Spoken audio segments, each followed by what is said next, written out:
नमस्कार दोस्तों, कैसे हैं आप लोग। मेरा नाम सौरभ कुमार है और मैं आप लोग को यहाँ पर मैथ्स मैथ्स बर्नवाल की किताब एनसीईआरटी सार संग्रह क्लास 6 to 12 पढ़ा रहा हूँ, जो कि आपका ये किताब जो है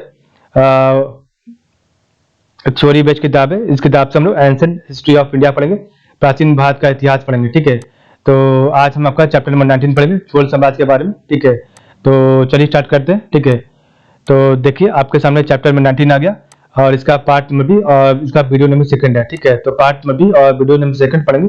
ठीक है, तो चलिए।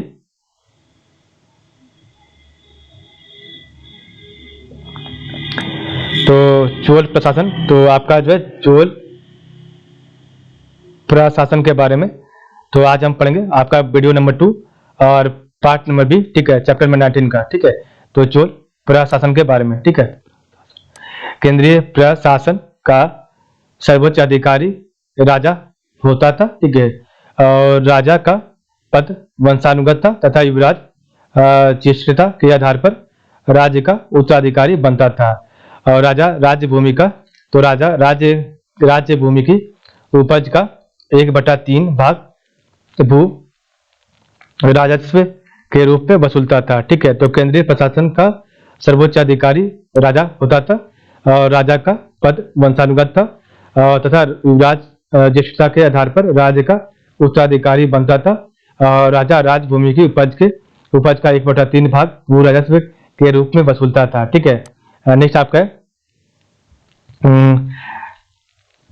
प्रशासन का वर्ग, तो प्रशासन का वर्गीकरण मंडलम, कोट्टम, वलनाडु और नाडुपुरा में किया गया था। ठीक है, तो प्रशासन का वर्गीकरण मंडलम, कोट्टम, वलनाडु, नाडुपुरा में किया गया था। बृहद प्रशासनिक तंत्र के बड़े प्रशासनिक अधिकारी पेरुनंदम और छोटे अधिकारी सिरुनंदम कहलाते थे। ठीक है, तो बृहद प्रशासनिक तंत्र के बड़े प्रशासनिक अधिकारी आपके पेरुनंदम और छोटे अधिकारी सिरुनंदम कहलाते थे। ठीक है, और चोलों के शासनकाल में स्थानीय स्वशासन, तो चोलों के शासनकाल में स्थानीय स्वशासन और सभा महासभा नाटुर तथा उर का विशेष महत्व था। ठीक है, तो चोलों के शासन काल में स्थानीय स्वशासन में उर सभा महासभा नाटुर तथा उर नाटुर था और उर सभा का जो है स्थानीय स्वशासन में विशेष महत्व था। ठीक है, और उर सर्वसाधारण का तथा सभा ब्राह्मणों का संगठन था। तो उर आपका सर्वसाधारण का तथा सभा ब्राह्मणों का संगठन था। ठीक है, महासभा गांवों में होती थी, तो महासभा आपकी गांव में होती थी। और नाडुओं की समितियां नटुर, तो नाडुओं की समितियां नटुर या व्यापारियों की समितियां नगरम कहलाती थी। ठीक है, तो नाडुओं की समितियां नटुर और व्यापारियों की समितियां नगरम कहलाती थी। ठीक है,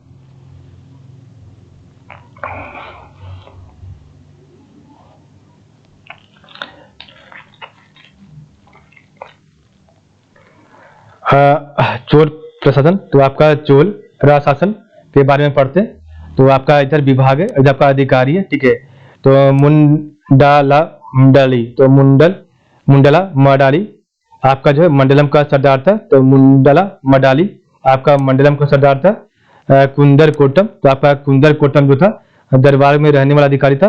तो कुंदर कोटम दरबार में रहने वाला अधिकारी। पटौले या मुगबेटी, तो पटौले या मुगबेटी राजस्व विभाग का छोटा अधिकारी। ठीक है, तो पटौले या मुगबेटी राजस्व विभाग का छोटा अधिकारी था ये। विद्याधिकारीन, तो विद्याधिकारीन आपका जो थे कार्यप्रेषक या लिपि था।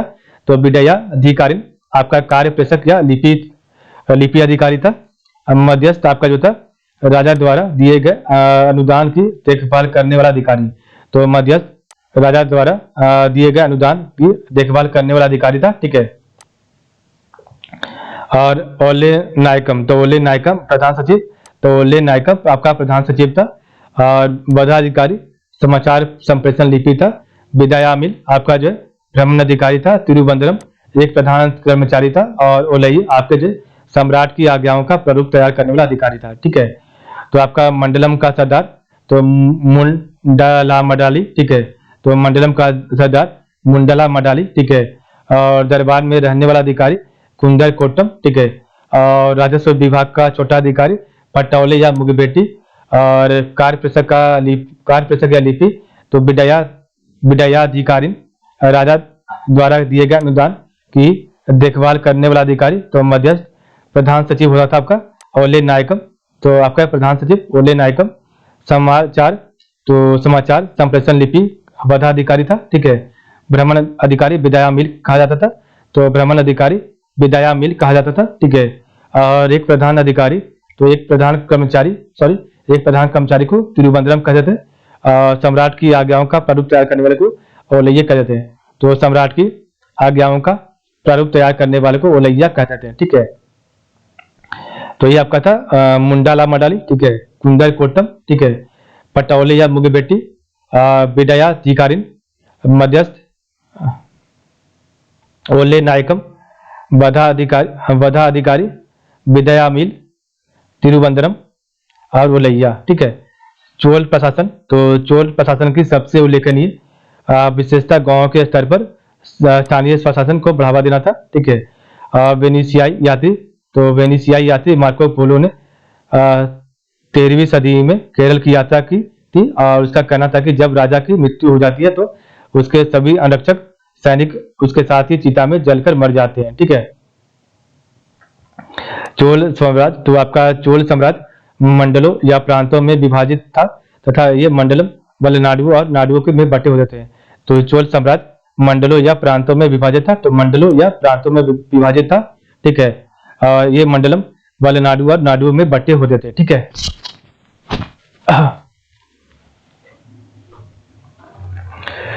चोलकालीन अभिलेखों की अधिकता के कारण तो चोलकालीन अभिलेखों की अधिकता के कारण हमें इस साम्राज्य के ग्राम प्रशासन की स्पष्ट जानकारी प्राप्त है और अभिलेखों में 2 सभाओं का उल्लेख मिलता है।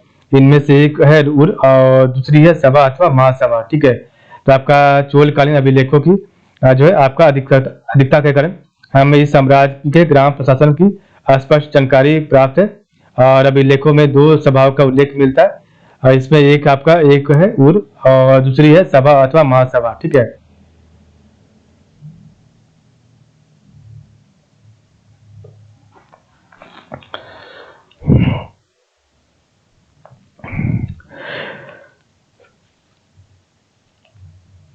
उर गांव की आम सभा थी, तो उर गांव की आम सभा थी, लेकिन महासभा के कार्यकलाप के संबंध में हमें अधिक जानकारी प्राप्त है और यह अग्रहार कहे जाने वाले ब्राह्मण गांव के वयस्क सदस्यों की सभा होती थी। तो आपका जो है महासभा अग्रहार कहे जाने वाले जो है ब्राह्मण गांव के वयस्क सदस्यों की सभा होती थी।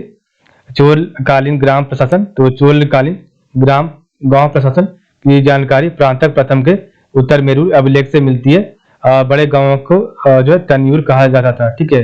तो चोलकालीन आपका जो है चोलकालीन ग्राम प्रशासन की जानकारी प्रांतक प्रथम के उत्तर मेरूर अभिलेख से मिलती है और बड़े गांव को तन्यूर कहा जाता था, ठीक है। नेक्स्ट आपका है चोलकालीन कर। तो आपका है चोलकालीन कर क्या है, तो आपका आयम जिसको कहते हैं राजस्व कर, गुड़ी में लगान, मनईरे, गृहकर, मरमजाडी, ब्रिज कर, पसालितरम, द्वार कर, ठीक है। आजीवकासु आजीविकों से कर, कडाइरे व्यापारिक प्रशिक्षणों पर कर, मगन में कुम्हारो लुहारो सुनारो आदि पर कर, पार्टी कावल गांव स्वच्छता पर कर, कड में सुपारी पर कर, क्रीडा कासु नर पशुधन पर कर और आपका पेवरी तेलघानी पर कर था, ठीक है। तो ये आपके कर थे, टैक्स थे। तो आपका जो है आयम राजस्व कर, ठीक है। तो आयम राजस्व कर, कुड़ी में लगान, ठीक है। मनईरे गृहकर, ठीक है। आपका गृहकर घर का टैक्स, मरमजाडी वृक्ष कर, पेड़ पर टैक्स, वसालितरम तो आपका द्वार कर, आजीवकासु तो आजीविकों से कर, कडाइरे व्यापारिक प्रशिक्षणों पर कर, मगन में तो कुम्हारो लुहारो सुनारो आदि पर कर, पार्टी कावल गांव सुरक्षा पर कर, कड में आपका सुपारी पर कर, कीड़ा कासु नर पशुधन पर कर और पेबरी तेलघानी पर कर था। ये आपके अलग अलग टैक्स थे, ठीक है, जो कि आपका चोलकालीन कर थे, चोलकालीन टैक्स थे, ठीक है। तो आपका जो है राजस्व कर आयम थे, लगान आपका कुडी में थे, गृह कर आपका मनईरे थे, वृक्ष कर आपका मजाटी थे, द्वार कर आपका बसालित्रम, आजीविकों से कर तो आजीविकों से कर आजीव कासु आजीविका कासु, व्यापारिक प्रतिष्ठानों पर कर तो कडाइरे, कुम्हारों लुहारों सुनारों आदि पर कर तो मग्न में, गौ गौ सुरक्षा पर कर तो आपका जो पढ़ाई पढ़ी कावल, सुपारी पर कर कड़म में, नर पशुधन पर कर कड्या कासु, और तेलघानी पर कर आपका पेबरी था। ठीक है, नेक्स्ट आपका प्रमुख समितियां, तो आपकी जो प्रमुख समितियां कौन कौन है पढ़ते हैं। ठीक है, तो पौन बरियम तो स्वर्ण समिति तथा धातु समिति, तो पौन बरियम आपका स्वर्ण समिति एवं धातु समिति, टोट बरियम उद्यान समिति, तो टोट बरियम उद्यान समिति, तो इसमें भी 12 सदस्य होते थे। ठीक है, और एरी बारियम तो एरी बारियम तलाक समिति, 6 सदस्य तालाबों की मरम्मत के लिए एरियाम नमक कर लिया जाता था। तो 6 सदस्य तालाबों की मरम्मत के लिए एरियाम नमक कर लिया जाता था। ठीक है, संवत तो संवत वरियम या 12 बुजुर्ग विद्वान सदस्यों की समिति थी। तो संवत सरियम या 12 बुजुर्ग विद्वान सदस्यों की समिति थी।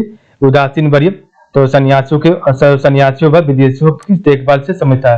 तो उदासीन वरियम सन्यासियों व विदेशियों की देखभाल से संबंधित था।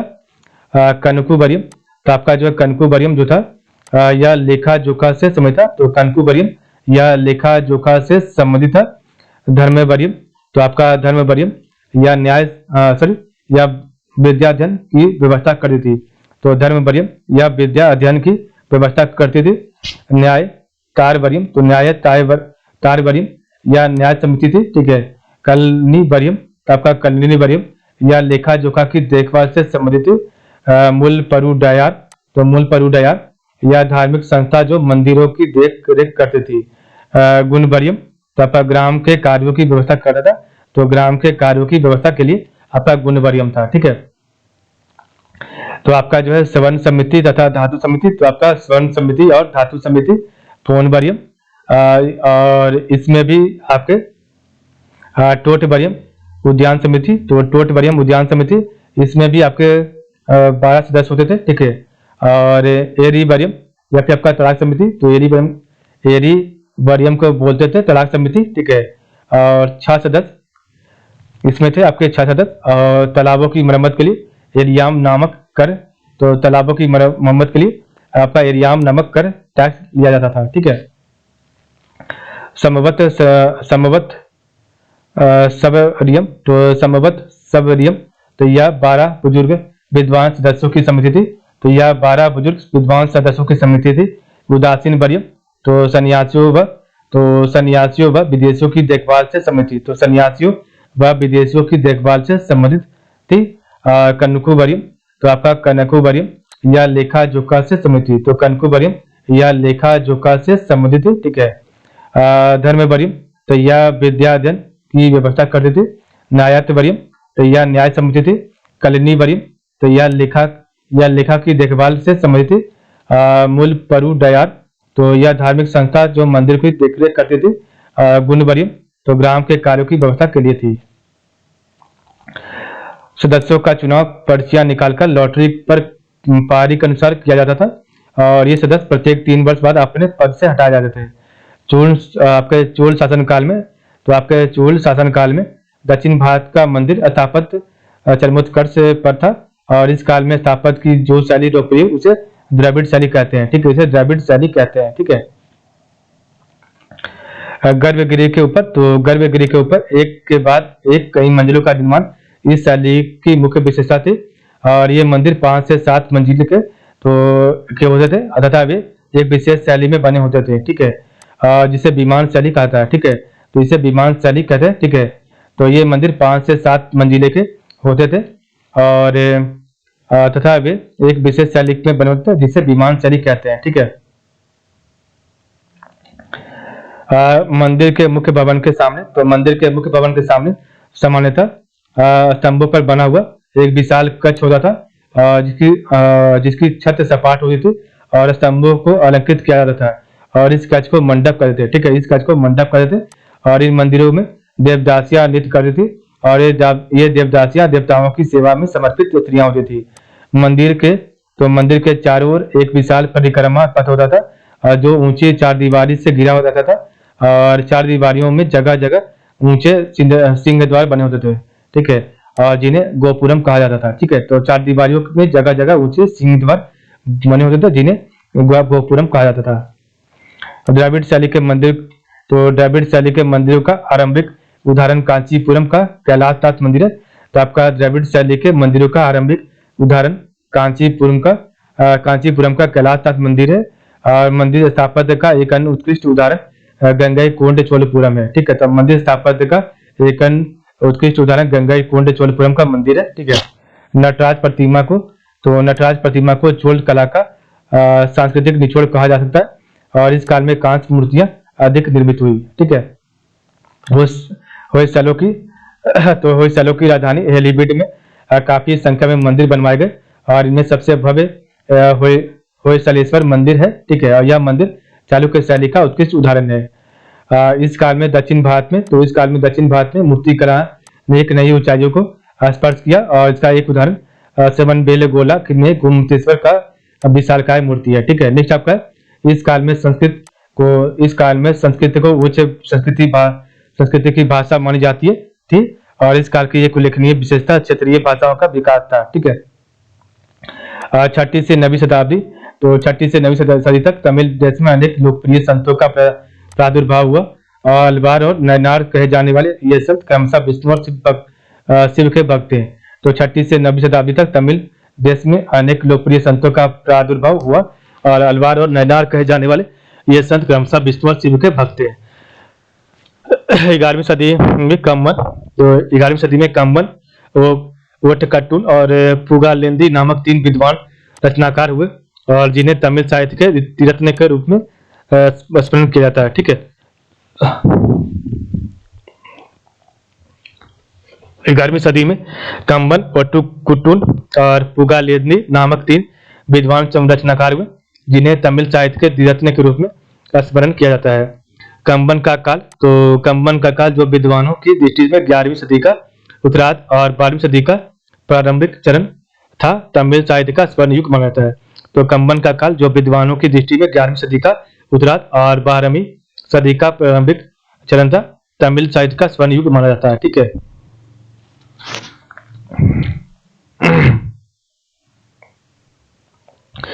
कम्बन की रामायण, तो कम्बन की रामायण को तमिल साहित्य में उच्च कोटि की रचना माना जाता है। पंपा पुन्नारन, तो पंपा पुन्नारन कन्नड़ साहित्य के त्रिरत्न माने जाते हैं। ठीक है, तो 10वीं सदी में पंपा पुन्नारन कन्नड़ साहित्य के त्रिरत्न माने जाते हैं।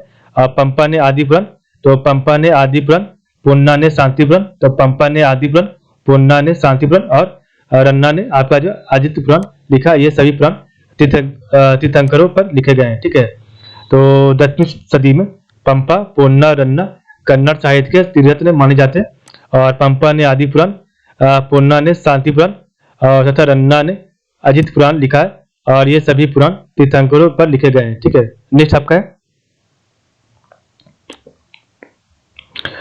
दक्षिण भारत के, तो दक्षिण के प्रमुख युद्ध। तो आपके दक्षिण के प्रमुख जो युद्ध है उसके बारे में पढ़ते हैं। तो तक्कोलम का प्रथम युद्ध, तो आपका तक्कोलम का प्रथम युद्ध, और ये आपका जो है कृष्ण तृतीय और प्रांतक प्रथम के बीच में हुआ था ये लड़ाई। ठीक है, और कृष्ण तृतीय राजपूत वंश का राजा जो है आपका जीत गया, और आपका प्रांतक प्रथम हार गया। ठीक है, प्रांतक प्रथम हार गया था। तक्कोलम का द्वितीय युद्ध, ये आपका जो वीर पांड और आपका जो गंडारिद्ध के बीच में हुआ, जिसमें जो विजेता आपके वीर पांड हुए, और आपका गंडारिद्ध हार गया। ठीक है, और गंडारिद्ध आपका चोल वंश का राजा था। ठीक है, नेक्स्ट आपका है कुंडल संगमम, तो कुंडल संगमम का प्रथम युद्ध, और इसके ये जो है आपका कुंडल संगमम का प्रथम युद्ध आपके चोल शासक राजेंद्र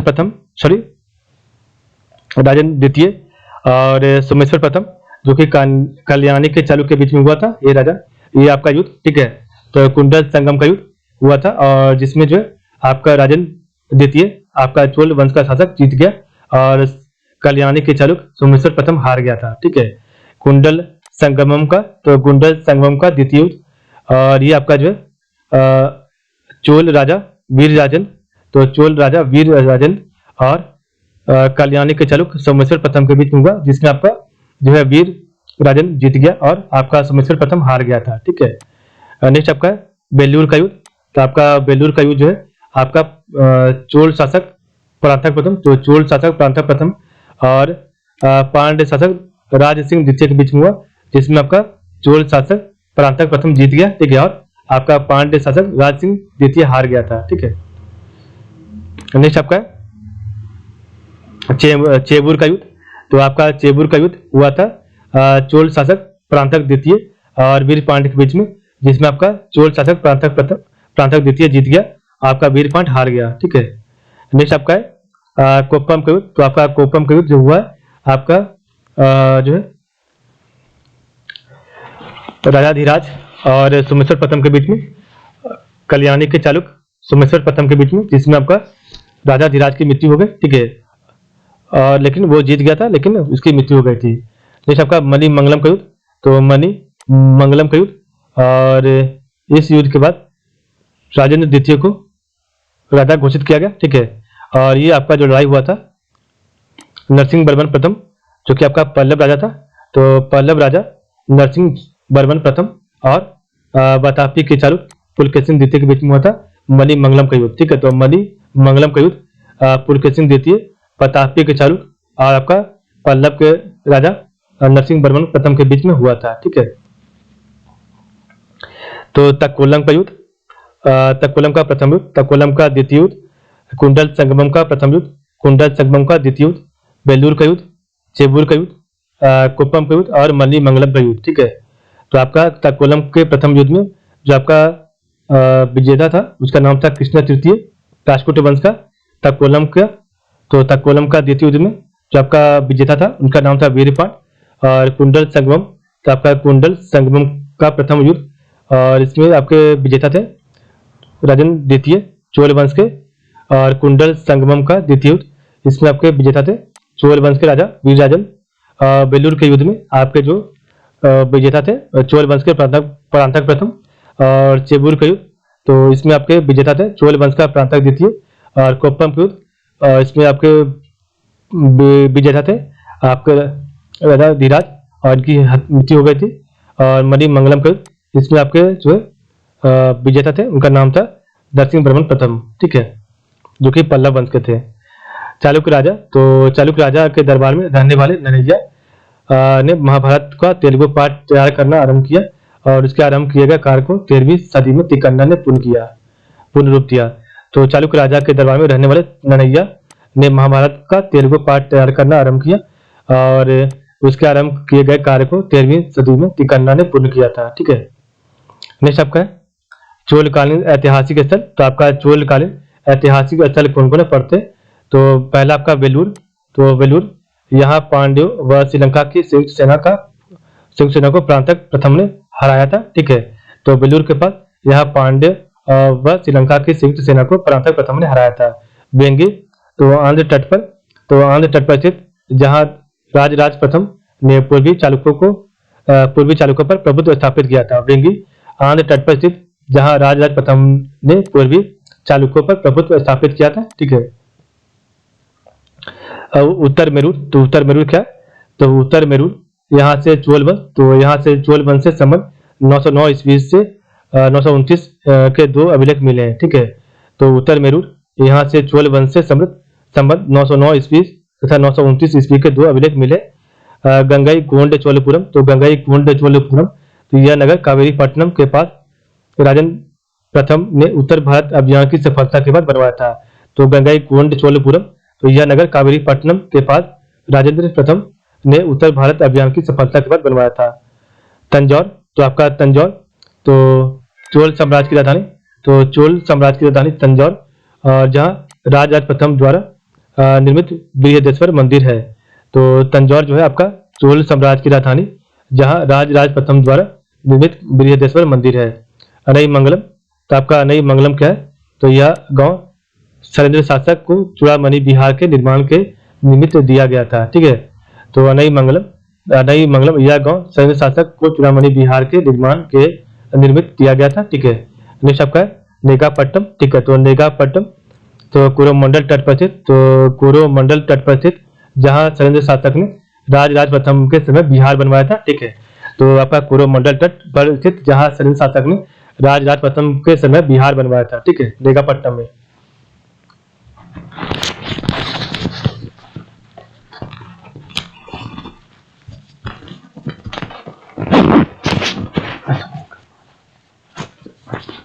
तो आपका जो है नेगापट्टनम कोरोमंडल तट पर स्थित, जहाँ शैलेंद्र शासक ने राजराज प्रथम के समय बिहार बनवाया था, नेगापट्टनम। ठीक है, नेक्स्ट आपका है अनुराधपुर। तो आपका अनुराधपुर चोल युग में श्रीलंका की राजधानी, जिसे राजराज प्रथम ने ध्वस्त कर दिया था। तो आपका अनुराधपुर चोल युग में श्रीलंका की राजधानी, जिसे राजराज प्रथम ने ध्वस्त कर दिया था। ठीक है,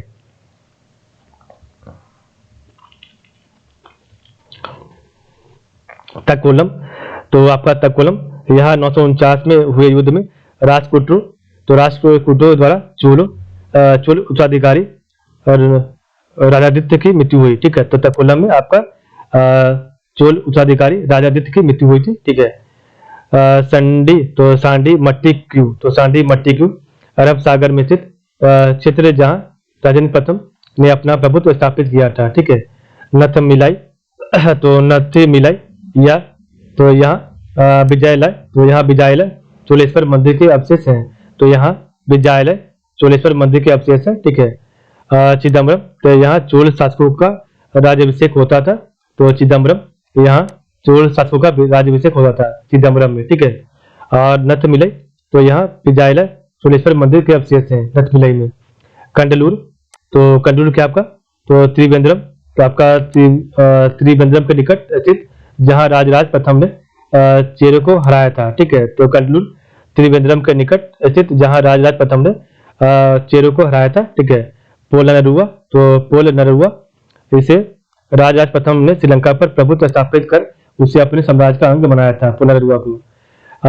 टोंडमंडलम, तो आपका टोंडमंडलम आपका नवीन चोल वंश से संबंधित भूमि, तो नवीन चोल वंश से संबंधित भूमि आपका टोंडमंडलम था। ठीक है, नेक्स्ट आपका चोलकालीन महत्वपूर्ण तत्व। तो आपका जो चोलकालीन महत्वपूर्ण तथ्य पढ़ते, तो सबसे ब्रह्मदेव, तो ब्रह्मदेव ब्राह्मणों को दी गई भूमि, तो ब्रह्मदेव ब्राह्मणों को दी गई भूमि। ठीक है, एक भोग, तो ब्राह्मणों को स्वयं उपभोग हेतु दी गई भूमि, तो ब्राह्मणों को स्वयं उपभोग हेतु दी गई भूमि। प्रभु मान्य, तो राजा के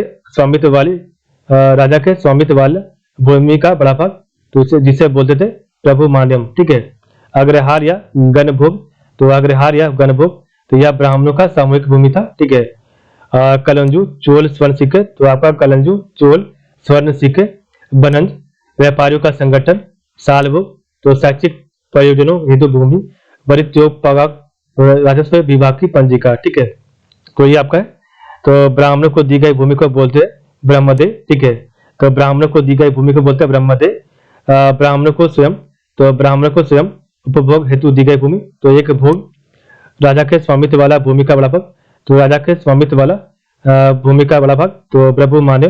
ठीक है, और ब्राह्मणों की सामूहिक भूमि, तो ब्राह्मणों की सामूहिक भूमि अग्रहार या गणभोग। और चोल स्वर्ण सिक्के, तो आपके चोल स्वर्ण सिक्के थे कलंजू। ठीक है, तो चोल स्वर्ण सिक्के कलंजू। ठीक है, और व्यापारियों का संगठन, तो आपका व्यापारियों का संगठन था बनंज। ठीक है, शैक्षिक परियोजनाओं हेतु भूमि, तो शैक्षिक परियोजनाओं हेतु भूमि सालभोग।